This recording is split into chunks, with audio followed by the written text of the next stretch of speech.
Hello everybody, welcome to video 11 in the CKA series. In the last video, we understood why Kubernetes alone are not enough. We explored stateful sets, daemon sets, and static pods at a conceptual level. But today, we are not learning Kubernetes in theory. We are going to observe Kubernetes behavior under pressure.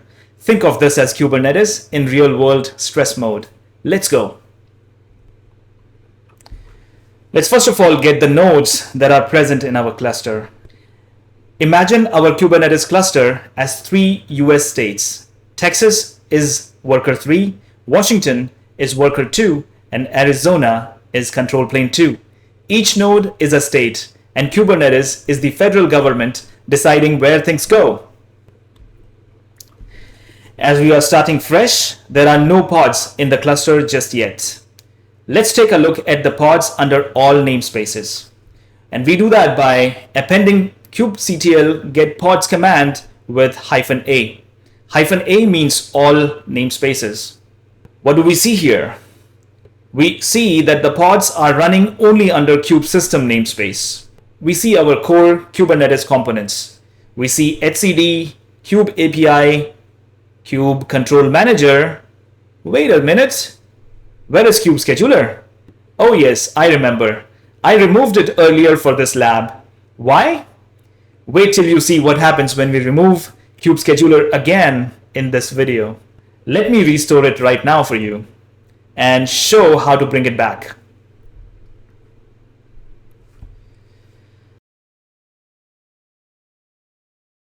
So kubescheduler came back because it is deployed as a static pod. As soon as its YAML file was restored into the kubelets directory, that is /etc/kubernetes/manifest, the kubelet started managing it again. Static pod YAMLs look like regular pod definitions, but they are managed directly by the kubelet, the node's local authority, not by Kubernetes control plane, the cluster's central authority. The kubelet only manages these pods when their YAML files are present in kubelets directory. I have already prepared several YAML files for this demo, like heavy pod YAML, monitor YAML, daemon.yaml, stateful-db.yaml, static pod YAML, which we will use during the lab. We will go through each file contents as we get ready to deploy them. Now, let's check the utilization of our cluster first of all. We do that by running kubectl top node command. So in order to create an imbalance in the cluster, I have this deployment, heavy pod.yaml. Let's see what's inside it. So we see that it's a deployment, name is heavy pod, and it's going to create 8 replicas where on worker 3, as I have this node selector pinned down in this particular YAML file, meaning all pods will be scheduled only on worker node 3. And my container is executing certain commands over here, which will start utilizing CPU and memory. So I have some resource configurations over here, requests and limits. Limit means these pods created by this deployment will not be able to use more than the defined limits here. So 1 CPU and 1 GB of memory. None of the pods will be able to utilize more than this. And request means the moment this pod starts running, it is going to reserve 500 M of CPU and about 512 megabytes of memory. We will deploy this intentionally to create an imbalance in the cluster, putting significant load on node 3. We will go deeper into resource limits and resource requests in one of the upcoming videos. So stay subscribed. Things are just getting interesting from here. You will also see how Kubernetes helps us keep everything under control, even under heavy load. So we are about to overload Texas. Sorry, Texas. Let's go. Let's deploy this heavy pod YAML by kubectl create command like this. What do we see? Only 3 pods running, rest pending. This is Kubernetes being honest with us. It's saying, you asked for 8, but this node can't handle that much. So what happens? Pods stay in pending state because Resources on worker node 3 are exhausted, and kubescheduler cannot place them anywhere else because of that node selector property we have pinned down in the YAML file. So what's the takeaway here?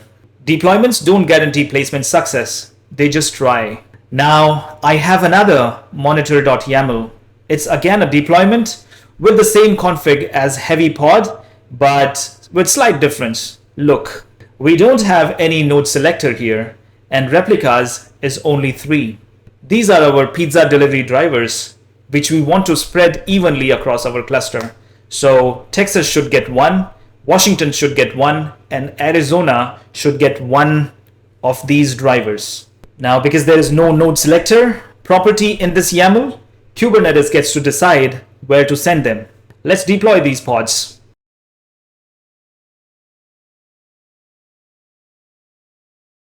So what do we see? Pods land on Washington and Arizona, but not in Texas. Why not in Texas? Because Texas is already overloaded. Let's delete one of these pods.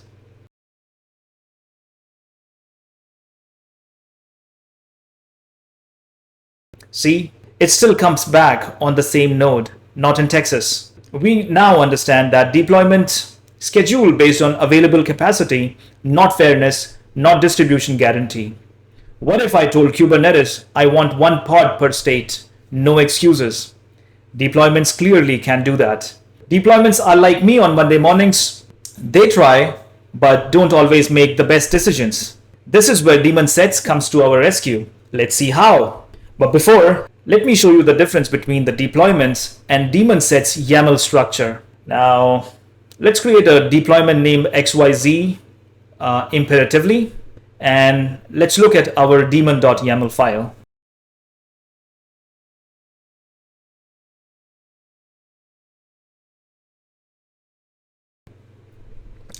What do we see? The key difference is in the kind field. For deployments, it's set to deployment, and for DaemonSets, it's set to DaemonSet. And notice in DaemonSets, we don't have a replica field. And even without it, DaemonSet is going to ensure that 1 pod deployed by a DaemonSet runs on every single node in the cluster. So if you take a YAML file, replace kind deployment with kind DaemonSet, and remove the replica fields, you essentially turn it into a DaemonSet. Let's deploy DaemonSets using the kubectl create command. And let's see the pods. Boom, 1 pod per node. Texas, Washington, Arizona. Each has got 1 monitor pod. Like our police monitoring satellites from the last video, 1 per state, no exceptions. And here's the magic. When new node joins the cluster, pod is automatically created. And when that node is removed, pod is auto-deleted. No manual intervention. So DaemonSets guarantee coverage, not scaling. Now we will delete one of the pods and observe what happens.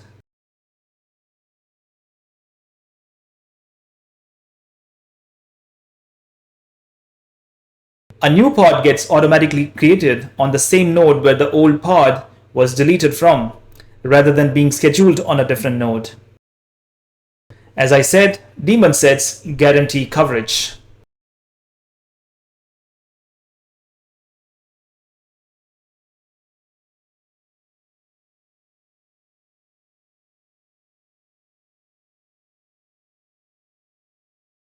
Now let's talk about something deployments completely fail at: identity management. Let's look at our stateful-db.yaml file. Its structure is also similar to the deployment. The only difference is under the kind field. It has stateful set there instead of deployment. In our case, the stateful set's name is db1, and it is going to deploy 3 replicas, and the container image that we are going to use here is nginx. Pretty simple, right? Now, let's look at the names of the pods that were deployed by the deployments earlier. Notice that the pods deployed by deployments have got random names. Names of the pods are derived from the deployment names, replica set name, and a random hash. So what do we understand?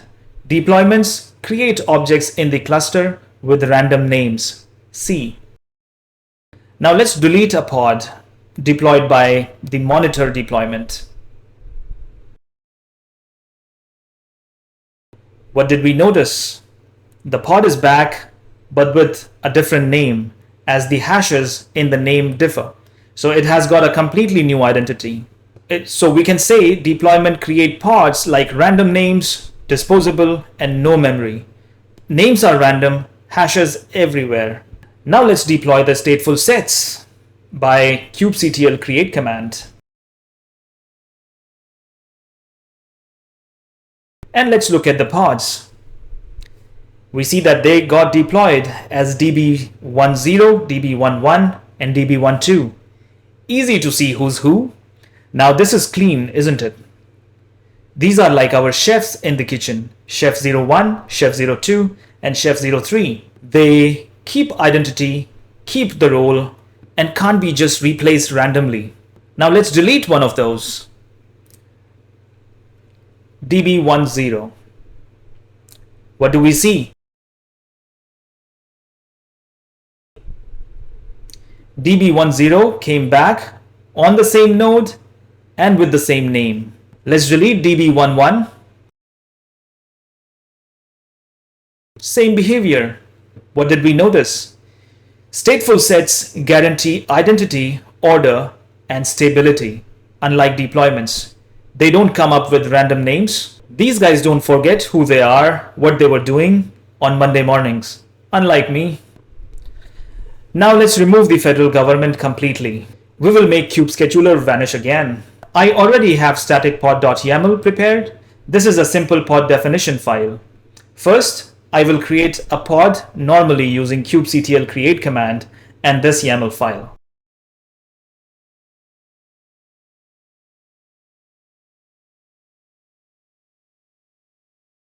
Now running the kubectl get pods command, we see that static pod is up and running. Good. This is what we expected. Now I'm going to move kubescheduler YAML from the kubelets manifest directory into the temp directory. This will effectively stop kubescheduler from being managed by kubelet. Let's run kubectl get pods -n kubesystem command. -n kubesystem shows us the pods running under the namespace kubesystem. We can still see the static pod running, which is expected. Now, let me manually delete the static pod and try to redeploy it again using the kubectl. Let's see what happens.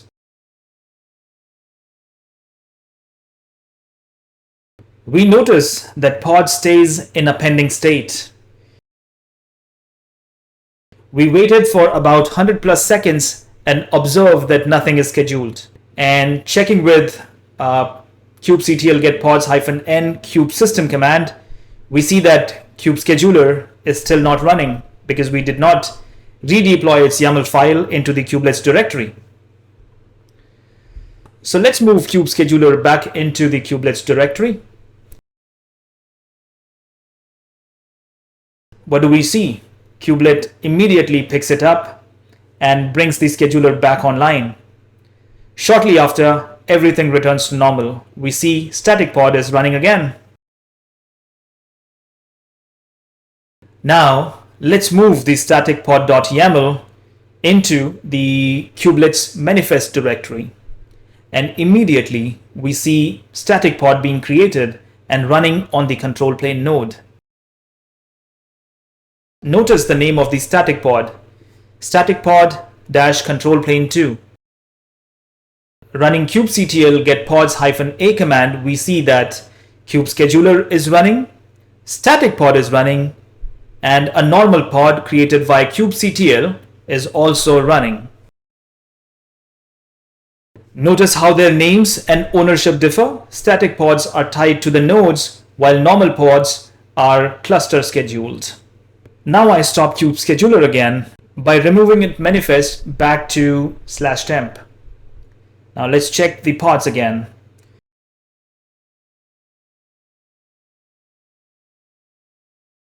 We see that the kubescheduler is gone, but kubelet managed static pods are still running normally. Just for fun, let's just delete both of the pods named static pods and observe the behavior.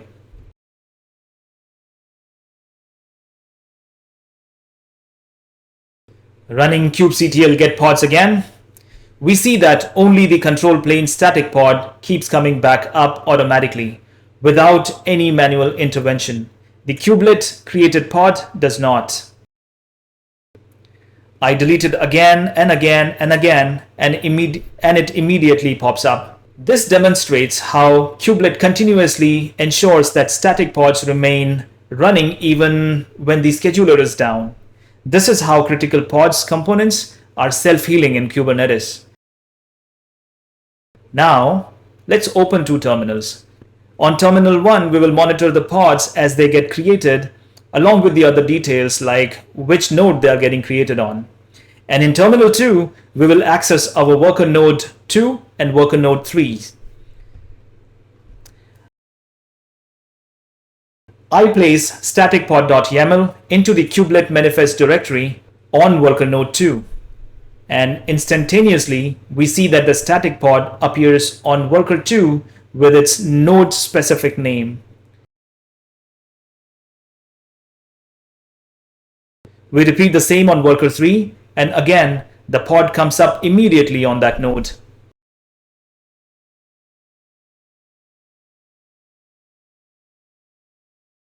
Next, I create the same pod using kubectl create-f command. Since kubescheduler is still not running, the pod stays in the pending state. Now I bring the scheduler back online, and immediately the pod transitions into running.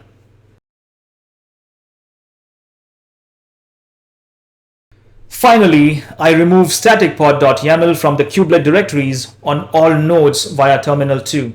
On terminal 1, we watch the static pods being terminated one by one. Worker 3, worker 02, and finally the control plane node.